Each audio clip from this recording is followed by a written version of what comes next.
Hello and welcome back to Let's Play Pillars of Eternity with me, Rymrgand. Let's pray to more gods. Oh, we just get Rymrgand. I assumed you got to choose between the three clustered around each shrine. In the nearby constellation, you can make out the shape of a strange horned beast. From time to time you think you sense a faint chill emanating from the shrine itself. Pray to Rymrgand. You kneel before the shrine and prepare to recite the ritual words.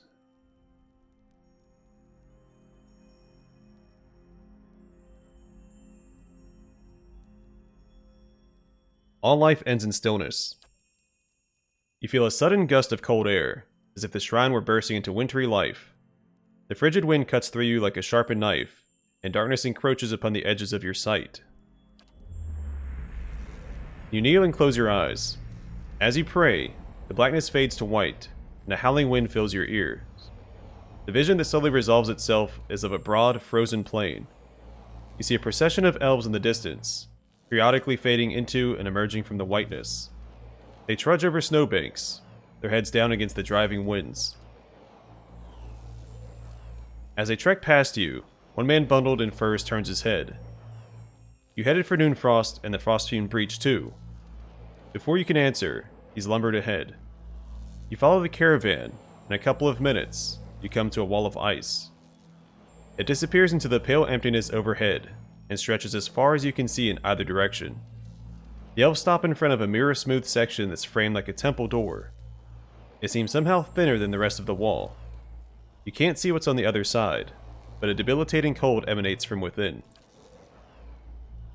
The elves pull pickaxes and shovels from their sealskin packs, and begin hacking at the smooth ice, their implements flying through the air in swift, shining arcs. But they throw their bodies into the labor. Not one of them so much as scratches the polished ice. Yet with each blow, something bellows in the distance. Adair calls out to the elves. Hey, you might want to hold off on that. But that howling wind seems to swallow up his voice. Pelagina's head whips around to see where the bellowing is coming from. Forget about the elves.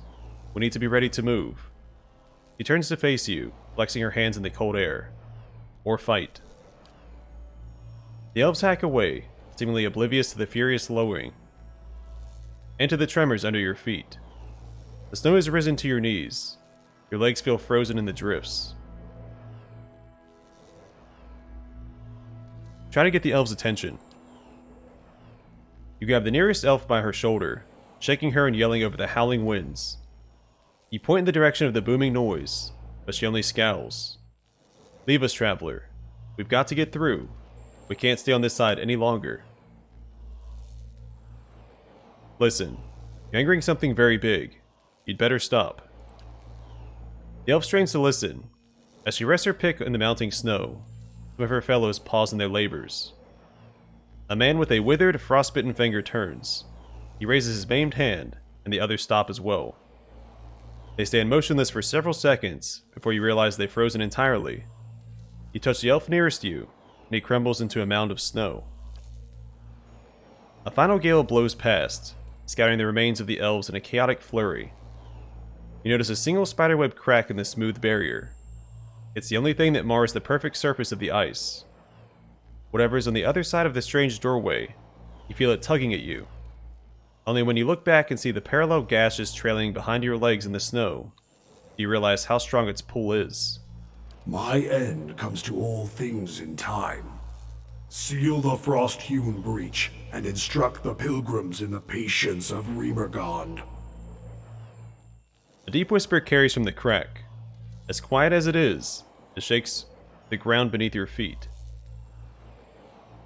Yeah, I'm not going to use my finger. Plug the hole with a handful of snow. You fill your hand with snow and shove it into the crack. It hardens instantly, and a hoary rime grows over the smooth surface of the frozen doorway, fusing it with the rest of the wall. When you take your hand away, a perfect crystal of ice remains in your palm. As you examine the crystal, the vision around you fades, but the unmelting shard of ice remains in your hand. Okay, so this is the quest that ties into Noonfrost. Right. Well, away we go.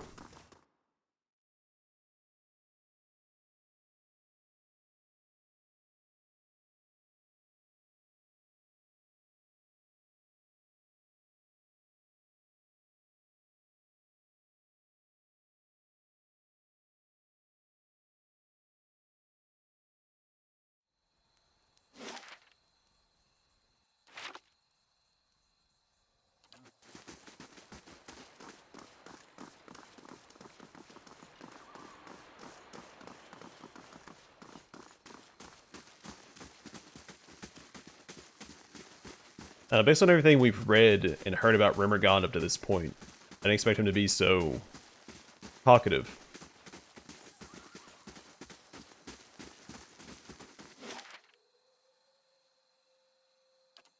I just figured he'd be more aggressive and less likely to want to speak to us.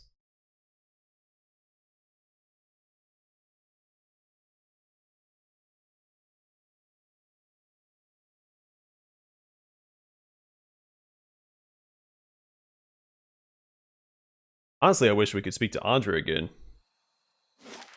Reminisce about White March.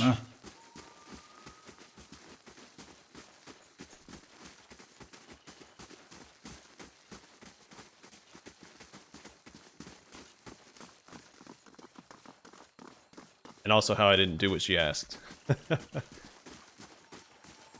Sure.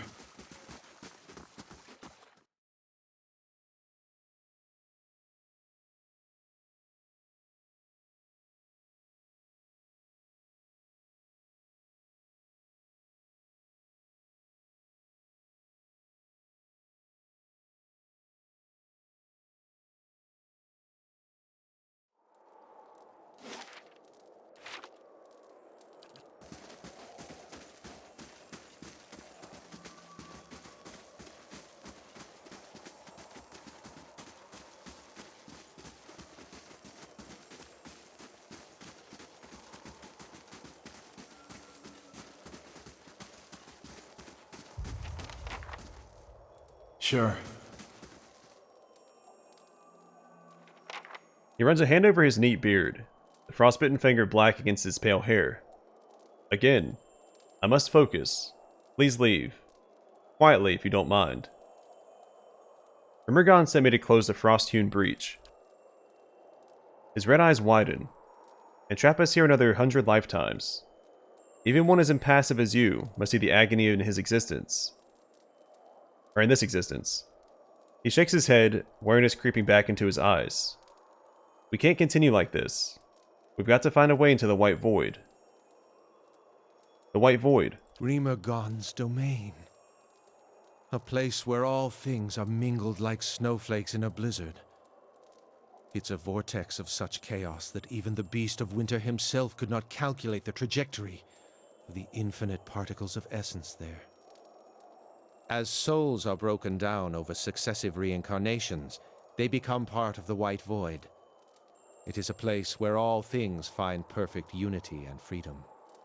The frost-hewn breach is a weak spot in the barrier between us and the White Void. Thin ice on a frozen lake. We've come from the white that wends to find it. He glances at the ice-filled doorway. Tell me about you and your people. We call ourselves Glomfellan. Most here know us as Pale Elves. We hail from the white that wends, a glacial continent at the southernmost edge of Eora. We received a watcher in our lands a season ago and paid her to tell us of the origins of our souls. We wanted to contemplate the essence that fills us and consider how Riemargond might shatter and sow us once our days are spent. We were not prepared for what we learned. He bows his head and presses his bloodless lips together. I don't think the Watcher was either. She explained that every one of us had been reborn whole into the clan over centuries. Generations spanning back to the first days our people set foot in the white that wins. We had all been cut off from the mercy our God promises. That night, we began awakening, experiencing fragments of our past lives, old hatreds, dead passions, tangled memories. It illuminated nothing but the realization that we're doomed to live 1,000 pointless lives, never closer to Rymrgand's salvation. Alos's lips are pressed together, thin and bloodless. A dark expression hangs in his eyes. We want to die.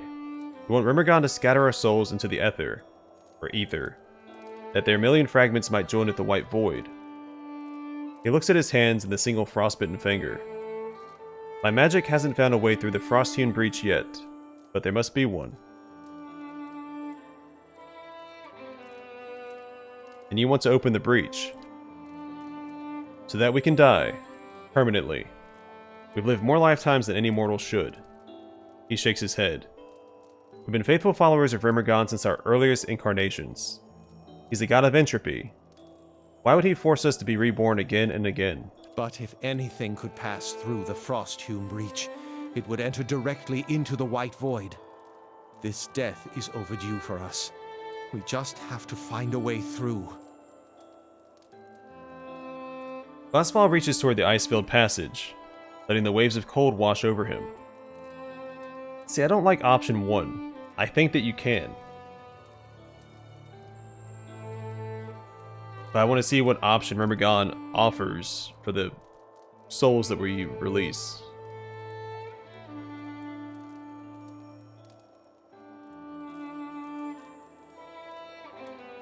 Alright, so I'm going to read option 1 as he himself cannot oppose the will of a god. I mean, that's not fair. I don't like doing these quests for the gods. I feel like it goes against my character.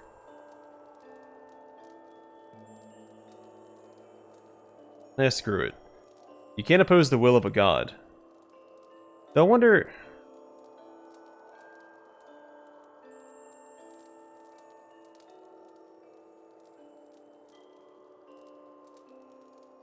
I wonder if this will just seal it on him instead.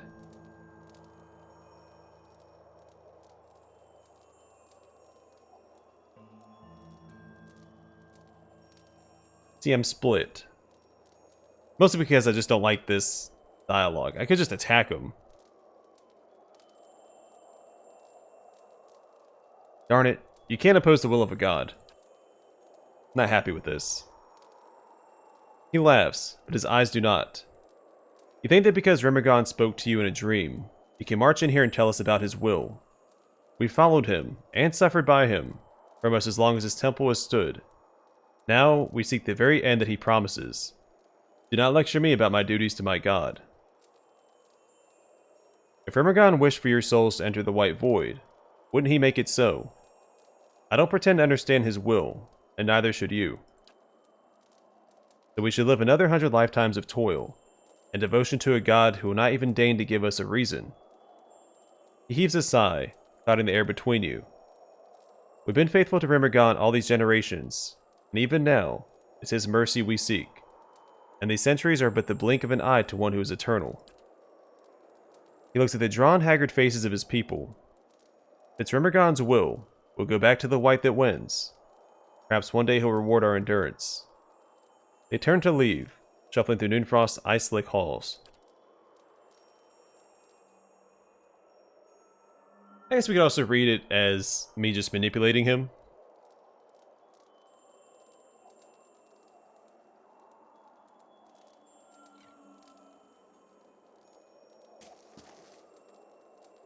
A pedestal of black ice rises from the floor.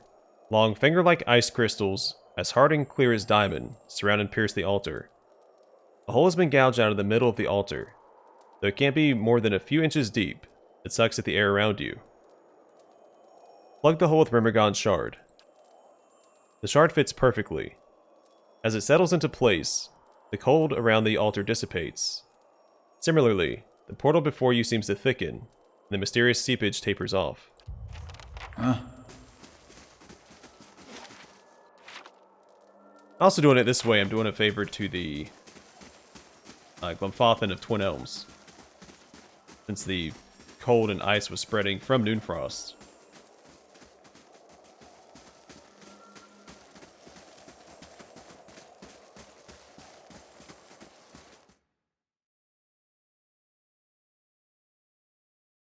Though my character doesn't do things out of benevolence, it's all for contracts and pay.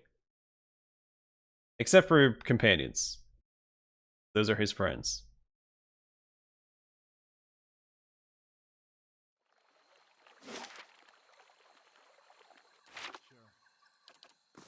Hmm.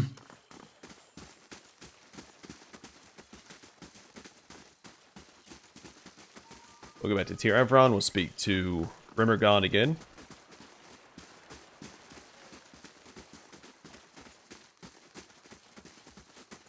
I wonder if it's pronounced Rymrgand.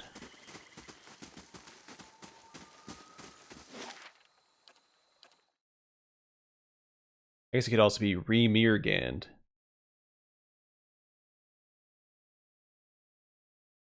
I like the way Rymrgand sounds.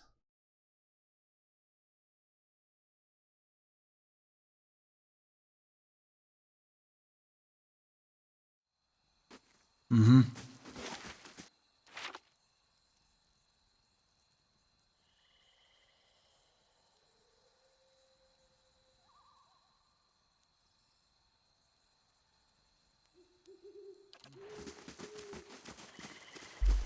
If it's pronounced Rymrgand, it kind of pulls inspiration from rhyme, which is like frost that forms on stuff when it gets cold. He is the Beast of Winter, so that makes sense. So they might call him Rymrgand, if I remember.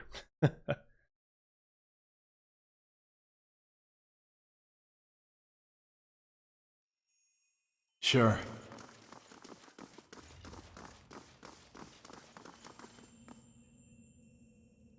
Once more you approach the shrine, and the constellation of the Beast of Winter.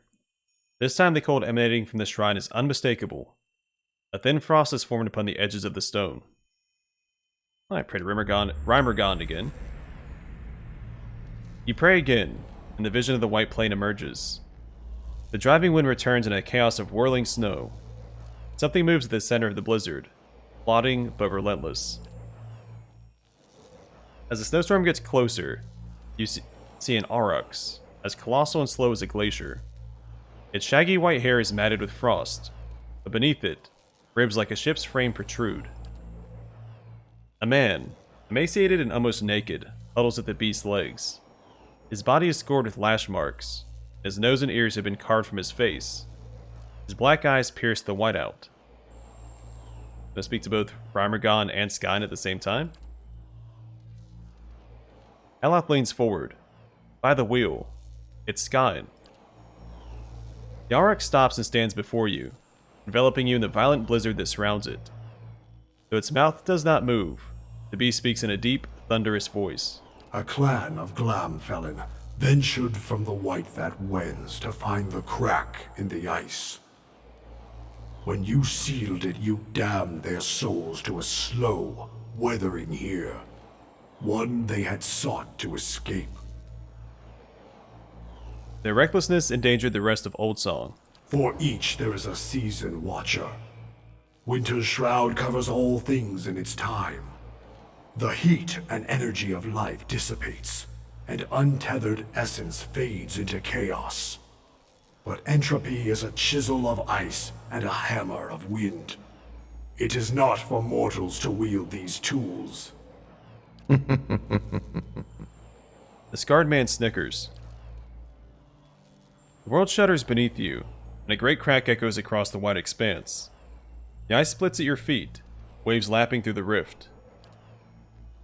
A low, melancholy voice rises from the depths. I did not expect we would meet again so soon. You destroyed the army that threatened your life. I didn't think we would either. I'm told I need your help. What is it you seek?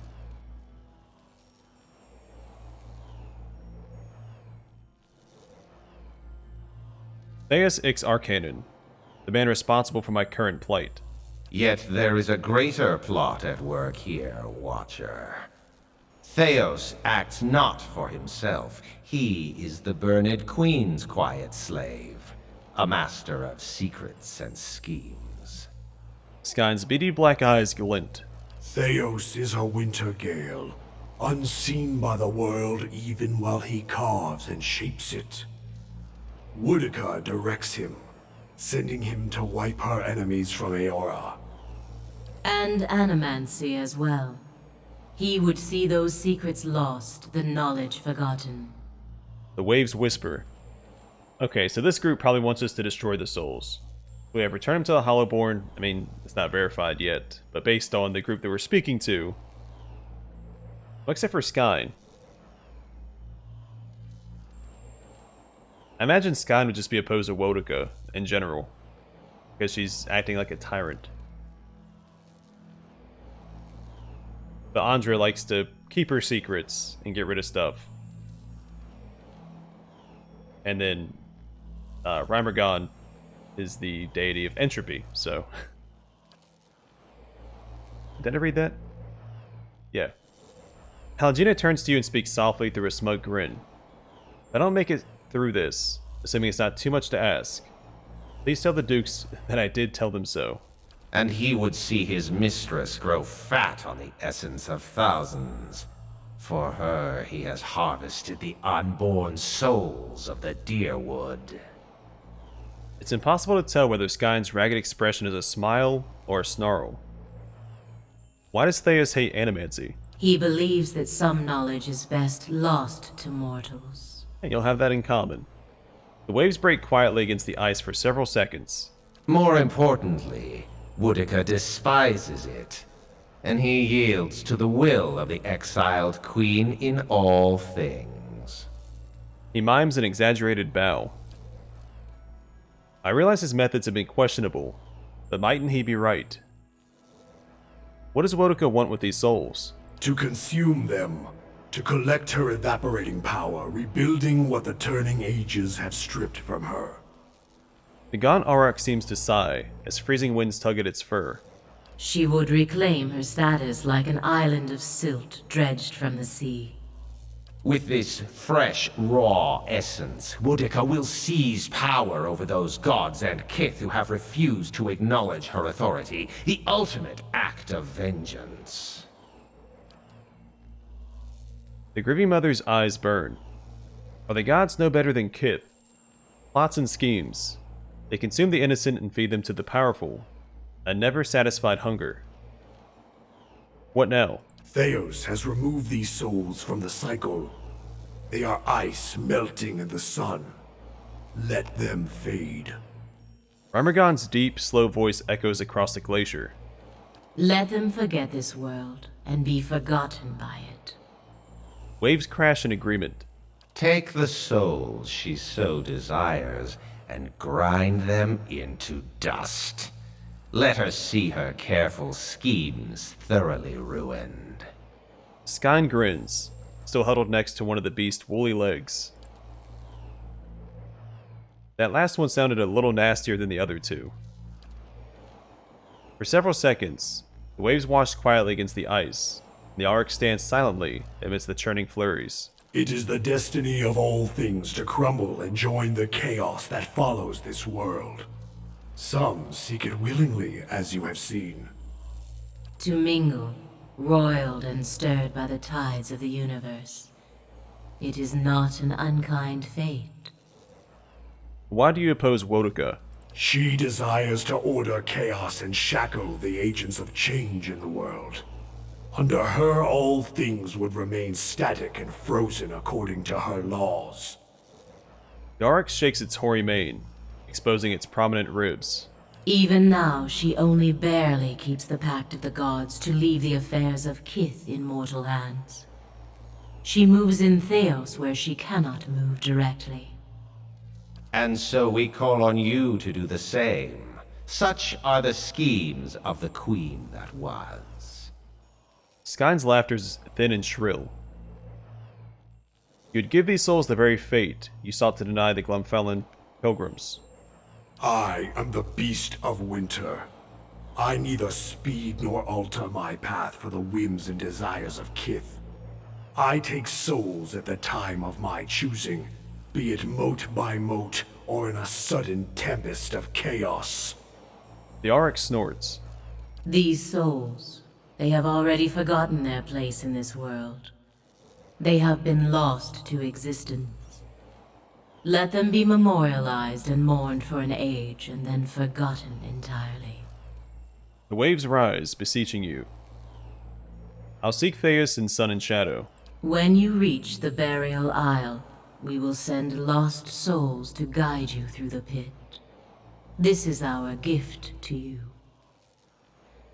What you do after you face Theos will be your choice, but we would have you set the stolen essence adrift. And whether you would heed us or no, understand that our end comes to all things eventually. Help us achieve it, and we shall reward you now with a power to rival Theos's. The beast advances. But do not choose lightly. We forget nothing. Least of all, a betrayal. I'd hear what the other gods have to say first. Do not wait forever. We wait, but Theos does not. Rymrgand continues toward you, swallowing you in a blinding, deafening snowstorm.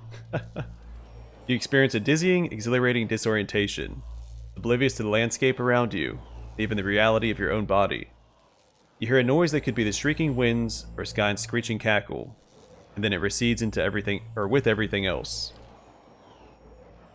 Rymrgand reappears in the distance, trudging away from you, and the whiteout follows him. As the vision of snow fades, it leaves in its wake the flagstones of Tir Evron. That's interesting. Are these three not on the same level as Hyleia and Bareth?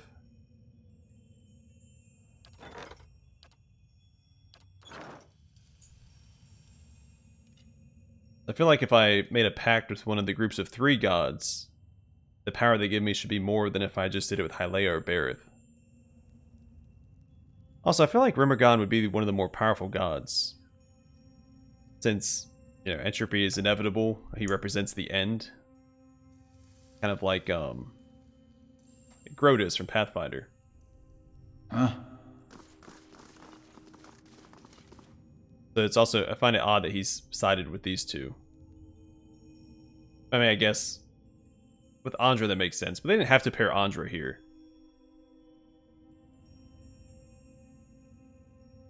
They could have given her a different objective, I think. Alright, I'm actually going to call it here.